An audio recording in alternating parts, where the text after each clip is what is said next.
First మన సంఘం అంటేనే చెప్పదు, సంఘంకు ఫండ్స్ రావాలా, సంఘం ఎదగాలంటే మనకు ఏటీజీ రావాలి. ఆ ఏటీజీ వచ్చేది ఎంత కష్టమో తెలుసు. దానికోసం పోరాడి వాళ్ళకి ఏటీజీ మనం తెచ్చుకున్నాము. 2025లో తెచ్చుకున్నాము. 27 మార్చికి ఎక్స్పైర్ అవుతుంది. మళ్ళీ రెన్యూవల్ పెట్టాము. రెన్యూవల్ అయిపోతుంది. నేనే పోయినాను, పర్సనల్ అయిపోయినాను, సరైన పోయినాను. రెన్యూవల్ అవుతుంది.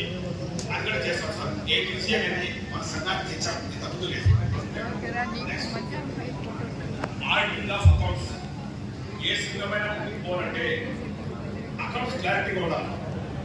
రెగ్యులర్గా ఎవరే అకౌంట్స్ ఆడిటింగ్ చేయించారు, ట్యాక్స్ ఫైలింగ్ చేయడము, ఇన్కమ్ ట్యాక్స్ నుంచి ఫామ్స్ మనకి అప్రూవ్ అయిన బడ్జెట్ మనం తెచ్చుకోవడం ఫామ్స్.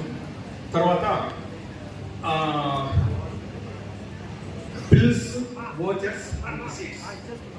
ఒక బుక్ బైండింగ్ చేసి పెట్టినాం. ఇక్కడ ఉంది బుక్. నా పీరియడ్ అంతా పైసలతో సహా బిల్స్, వోచర్స్, రిసీట్స్ ఎనీబడి ఆ పీరియడ్ టైం కెన్ చెక్. బుక్లో బైండింగ్ చేసి పెట్టాను. అకౌంట్స్ పారదర్శకంగా, మనస్ఫూర్తిగా, ఎవరికి డౌట్ లేకుండా ఏగా సెట్ చేసాం. అవన్నీ మననే ఈ సిగ్నేచర్ ఆడిటర్ రిపోర్ట్ కూడా సారే చెప్పి వినిపించారు.